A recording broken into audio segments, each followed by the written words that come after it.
Hello and welcome to RPG PhD. I'm Dr. Ben, and today we're starting our rules series diving deep into the grim and glorious world of Warhammer, the Old World RPG. Today, specifically, we're going to walk step by step through how to create a character in the tabletop role-playing game version of this iconic setting. In future videos, we will walk through basic rules, combat, magic, and more. So, whether you're a grizzled grognard or brand new to the Empire, this series will cover it all. But for today, let's sharpen our swords, open our grimoires, and start from the beginning.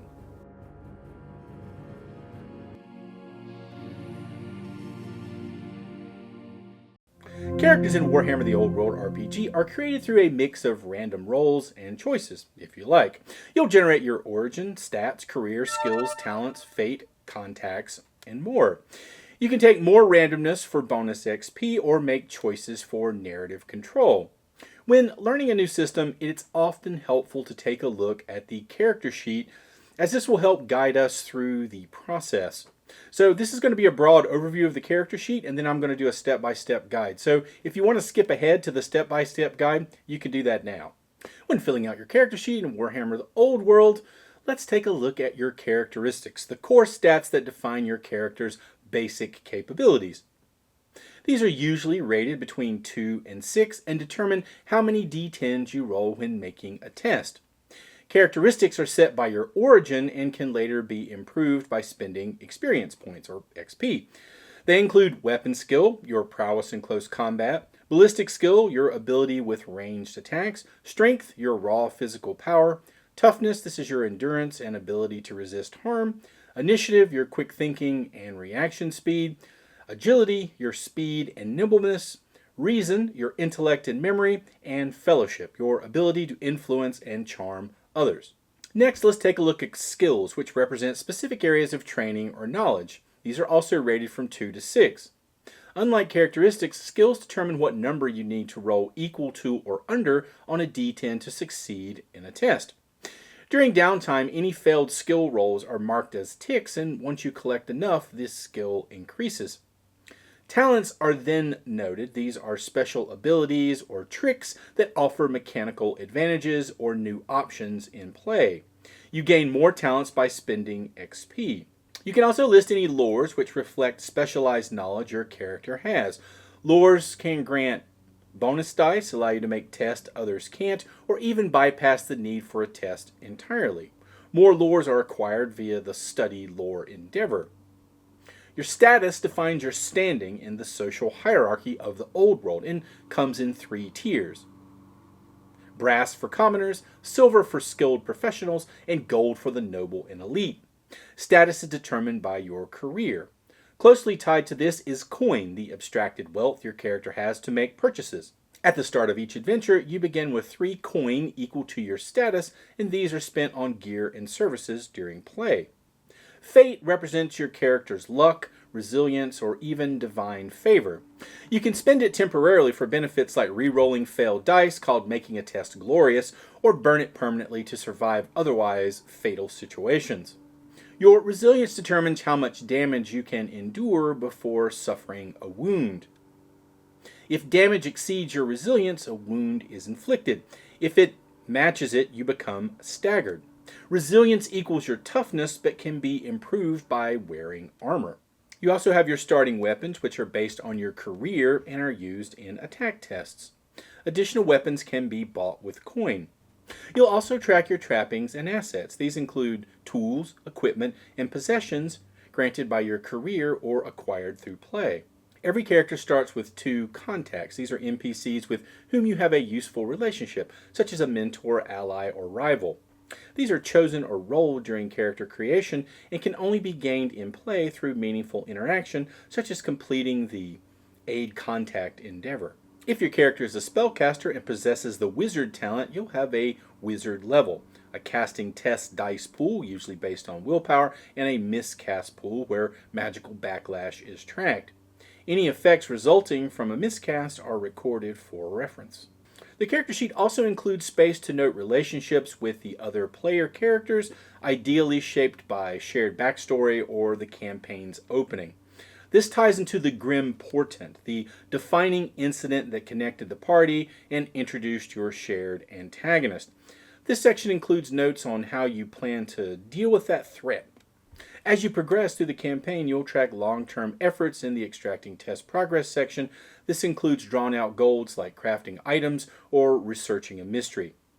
Clues and vital revelations gathered during the game are listed here under clues and insights, while favors owed tracks debts and obligations with significant NPCs, typically earned through social endeavors. Together, these elements form a comprehensive portrait of your character's abilities, status, relationships, and narrative trajectory, providing both mechanical clarity and storytelling depth throughout. Alright, so now let's walk into a step-by-step guide. So step 1 is origin. Your origin represents your character's species and culture. Your origin determines your character's starting characteristics. You look at your starting characteristics table, which is a set number.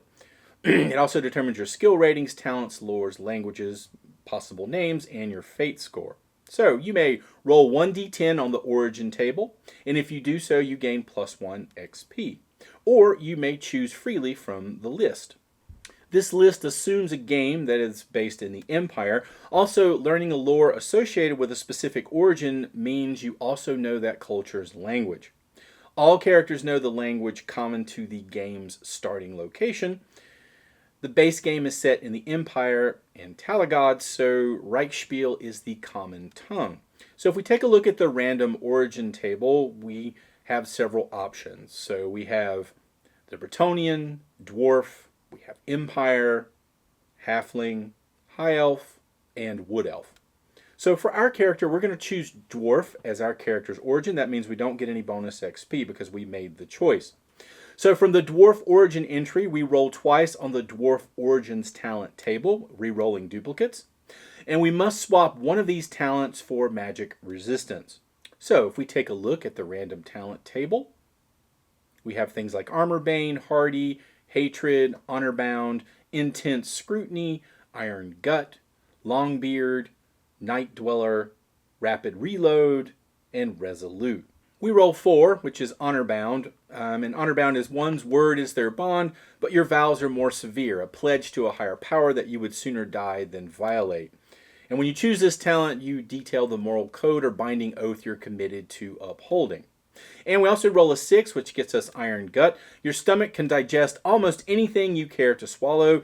You never become ill from eating the most questionable foodstuffs, and you can drink from the muckiest puddle and spit out the grit. Tests you make to resist the effects of ingested poison, including alcohol, are always glorious. But I must swap one of these for magic resistance. Magic resistance is you are unusually resistant to magic, your very presence calming the winds of magic. Any cast spell that affects you reduces its potency by 1. If this reduces the spell's potency to 0, the spell has no effect at all. So for our character, I'm going to choose Iron Gut and Magic Resistance. Skills are learned or practice specializations, rated between 2 and 6. 2 skills related to each characteristic.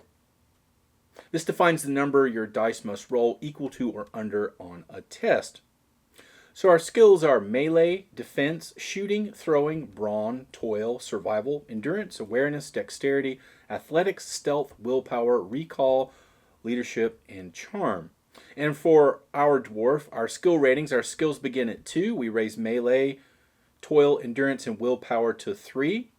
We gain the lores of Dwarf Mountain Holds and Literacy, so that means we get Kozilid, the dwarf language, and Reichspiel, because the game is set in the Empire. We also have Imperial Dwarfs, have lore the Empire, and from the Mountain Holds we have lore Subterranean. These are our possibilities for our lores. Our starting fate is 2.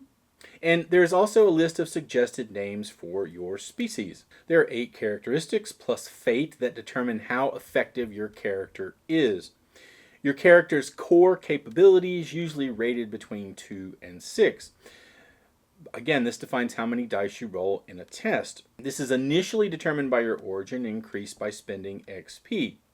So, weapon skill, this is your capacity for close combat. Ballistic skill, proficiency in ranged combat. Strength is raw power and might. Toughness is resistance to injury. Initiative is attention to detail and deftness. Agility is moving quickly and quietly. Reason is our strength of mind and memory. And fellowship is ability to influence others. So elves are generally quicker and more graceful than humans, while dwarves boast greater resilience. Halflings charm their way through life, often while lightening your coin purse. So we use the origin table to find our base characteristic scores. And of course, not everyone is a perfect reflection of their people. Some are a bit stronger, sharper, or luckier. To represent this individuality, you'll improve 3 characteristics by +1. So you roll in the characteristic modifiers table to determine which ones, and you re-roll if you get the same result more than once, unless you roll a 10. A roll of 10 lets you choose, but only a characteristic you hadn't already increased. While fate isn't technically a characteristic, it may be modified during this step just like the others, because it's one of the options. If you don't like the results the dice have given you, go ahead and increase any 3 different characteristics by +1 instead. However, if you do stick with the results that fate has chosen, gain 1 XP. Alright, so for our characteristic increases, we roll a d10 3 times. Our first roll we get a 1, so that's weapon skill, so we add +1 to our weapon skill. Our second roll, we get a 2, and that's ballistic skill, so our ballistic skill goes up by 1, and our third roll is a 7, and that's reason, and our reason goes up by 1. We'll keep those, and we will gain +1 XP. The next step is to choose a career. Your career defines your starting equipment, your skills, some of your talents, and contacts, and also your status tier. Each career is tied to a status level, brass, silver, or gold, which reflects your character's place in the rigid social hierarchy of the old world, especially within the Empire. Brass characters belong to the lowest rung of society, the laborers, beggars, and forgotten. They are often uneducated, overworked, and impoverished, relying on brass coins or simple barter to get by. Silver characters are the skilled professionals, the artisans, scholars, and tradespeople who enjoy modest comfort. Though still of common birth, they often carry silver shillings and hold respected positions. Gold characters are usually of noble blood or favored by those who are. Their wealth and status grant them privilege, influence, and the luxury of gold coinage or servants who handle such mundane matters for them. Your status impacts your lifestyle and how easily you can afford everyday goods. For a brass character, every penny counts. For someone with gold status, most purchases are beneath notice and don't require tracking. You may choose to start with a lower status than your career typically grants, perhaps a fallen noble or a blacklisted artisan. If so, you earn +1 bonus XP. Your starting gear and assets still reflect your career's usual tier, but they are likely precarious, maybe tied up in debt, or access is restricted due to a tarnished reputation. So you can work with your game master to define how your character fell from grace. Regaining your former status could become a meaningful character arc. Redeem your name, rise through the ranks, or earn your place anew. Your chosen career sets your character's starting skills, lores, talents, status, and trappings, their gear and possessions. It also determines which characteristics are easiest for them to improve as they grow. These are your favorite characteristics. Additionally, your career helps shape your contacts. After all, a rat catcher rubs elbows with very different company than a courtly noble. To select a career, you roll D100 and consult your Origins random career table based on your species. If you keep the result, you gain +1 bonus XP for embracing the randomness of fate. If you'd rather choose a career from those available to your origin, you can do so, but you don't receive the bonus XP. So we roll a D100 and get 66, which results in the Road Warden. So this gives us +1 XP for rolling instead of choosing. So in our career listing, we see a few things. First, Origins all. That means any of the species can take this. Favorite characteristics are ballistic skill, agility, and fellowship. Road Warden is silver status. Skill bonuses, we get +1 to any 4 of the following: shooting, survival, awareness, athletics, recall, and leadership. Our lore is provincial lore, we get to choose one. Military, or black powder, or woodcraft. Our trappings are longbow or crossbow or 2 pistols, cavalry spear or heavy armor, sword, traveling clothes, traveler's backpack, hunting kit, or a black powder kit. Our assets are horse and stables, or a coach, or a symbol of office. So for our trappings, our career provides a longbow or crossbow or 2 pistols, so we're going to take the crossbow. It gives us a cavalry spear or heavy armor and a sword, so we're going to take the heavy armor. We get traveling clothes, a traveler's pack, and a traveler's pack basically gives us a walking stick, a water skin, and some rations. It also has a bedroll, rope, a tinderbox, and a cooking pot, and gives us survival tests when we're out in the wilderness. Tools and kits allow you to make tests and attempt actions that would be otherwise really difficult or impossible. Having the right toolkit doesn't usually provide a bonus dice, but will circumvent this penalty assuming you have the right lures to use them. So a hunting kit or black powder kit, and so we're going to take the hunting kit. The hunting kit has traps, snares, a fishing rod, bait, a skinning knife, and it allows us for tests to hunt or trap wild game. So we get a sword. This is close range, obviously. The damage is considered S, which means equal to my strength. It's one-handed, and I get plus 1d to defense when not staggered. My crossbow is short to long range. It does damage 4. It's two-handed, and I get plus 1 damage against armored enemies, and it takes 2 successes to reload it. So I have heavy armor, which is resilience, which is toughness plus 2, and it's minus 1d on agility test, and I'm burdened unless I'm strength 3 plus. Burden is basically you are encumbered by heavy equipment, binding restraints, or incapacitating injury. And you cannot use the maneuver action if you are burdened. And our contacts come from the Comrade in Arms and Wanderers and Wastrels table. Our career talents is Final Warning. Out of the Frontier, you are Judge, Jury, and Executioner when you test leadership during a battle to order an enemy to stand down or flee, such as part of a persuade or distract action. Any enemies who refuse you are marked for judgment. You gain plus 1d on attack tests against marked targets for the rest of the battle. As a note, you can change careers during the course of a game, but it's not easy. You have to dedicate time to the change career endeavor, and as prerequisites, you need to first learn your new career's mandatory lores, acquire any essential trappings, and have a solid narrative justification for making the change. Most Imperial citizens cannot simply choose to become a noble. In return, you gain the status, career, talent, favored characteristics, and assets of your new career, replacing that provided by your old career. So let's talk about contacts. Your character begins the game with 2 notable non-player characters known as contacts. These individuals represent meaningful relationships from your past, whether as trusted allies, longtime rivals, or people bound to you by debt or shared history. Contacts ground your character in the setting of the old world, offering advice, information, or leads, often expecting something in return. When you're unsure how to approach a situation or need insight into something unfamiliar, reaching out to a contact is a natural first step. So to determine your contacts, you roll twice on the contact tables listed for your career. You can roll once on each table or twice on the same table, but re-roll any duplicates. If your game is set in Talagod, use the specific tables provided for that setting. Otherwise, your game master will direct you. Not satisfied with the results, with your game master's approval, you may replace one of your contacts with a different one of your choosing.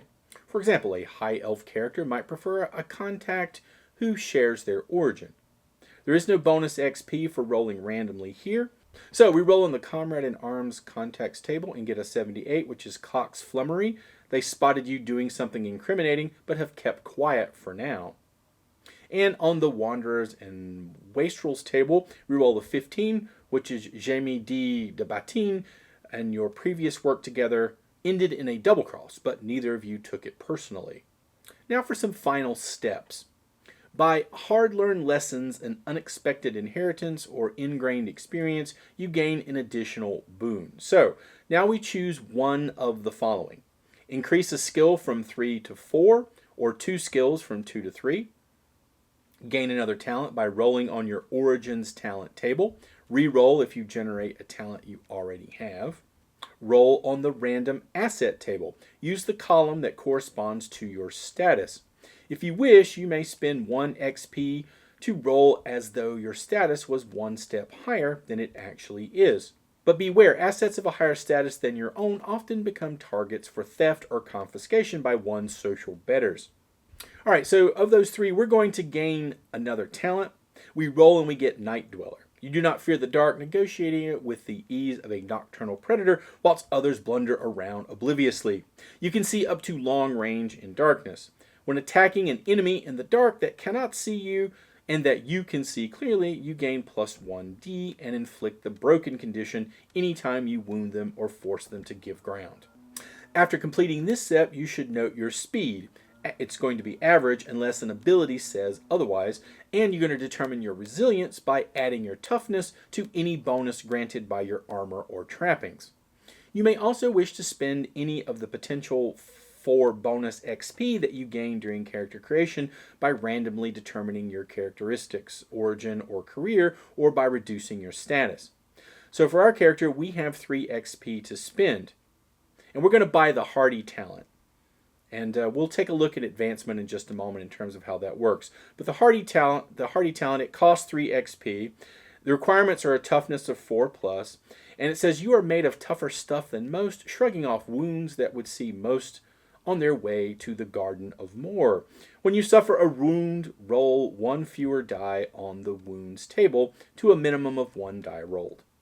Starting status in coin. So you don't need to track every last crown, shilling, and penny your character possesses. Instead, your available money is simply referred to as coin, which comes in one of 3 types: brass, silver, or gold, depending on your character's status.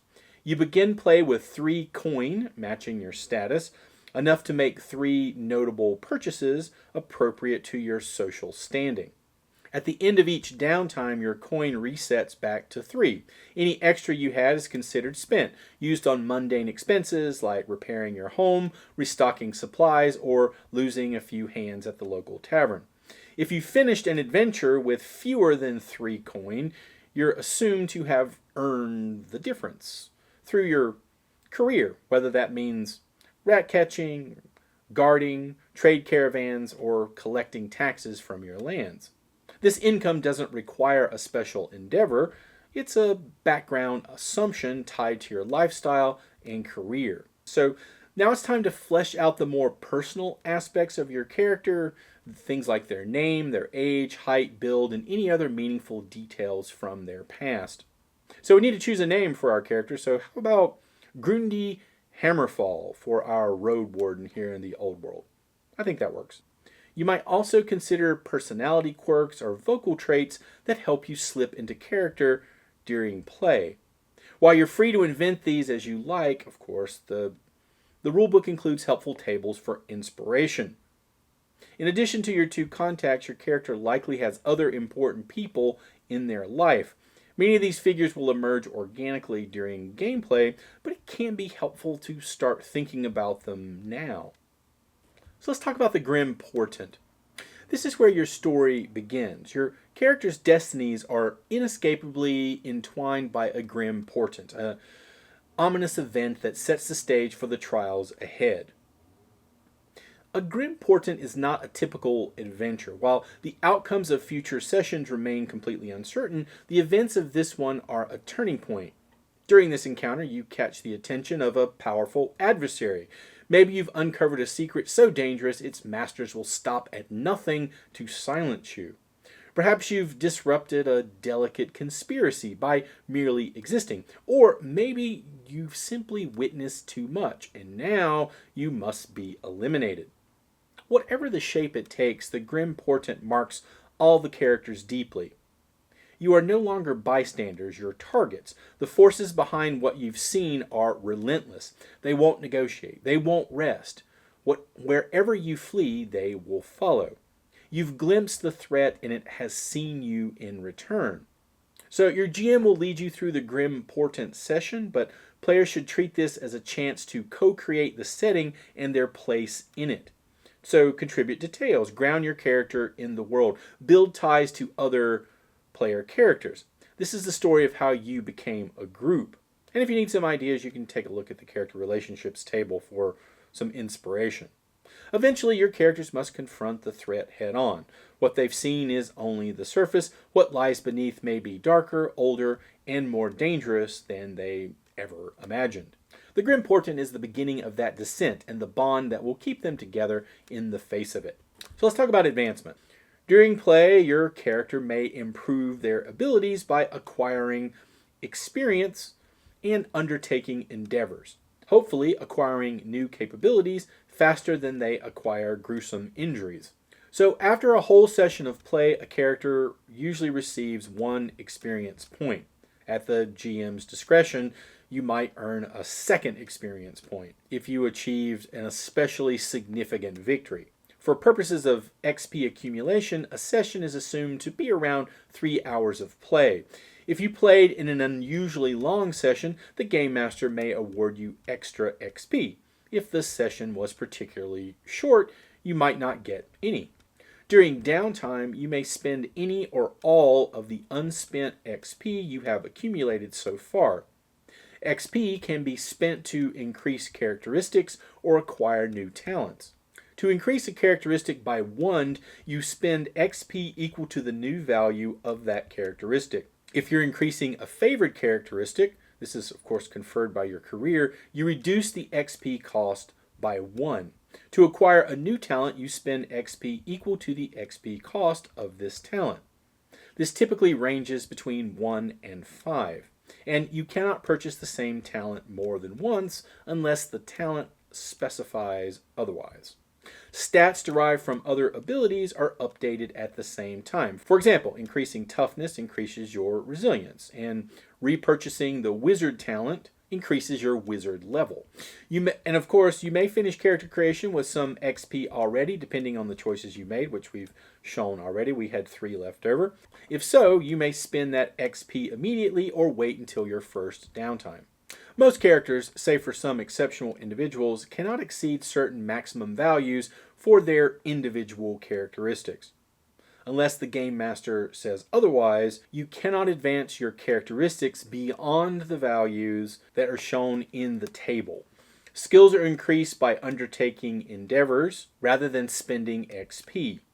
You may not normally increase any skill beyond 6. So there are more advanced rules for endeavors, and that explain these options in full.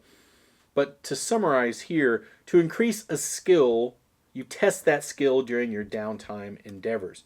Each die that doesn't generate a success for your dice pool is marked on your character sheet on that skill's improvement track. When your improvement track exceeds your current skill rating, your skill rating increases by +1, and the improvement track is reset to 0. To learn a new lore, you must pursue the study lore endeavor during downtime.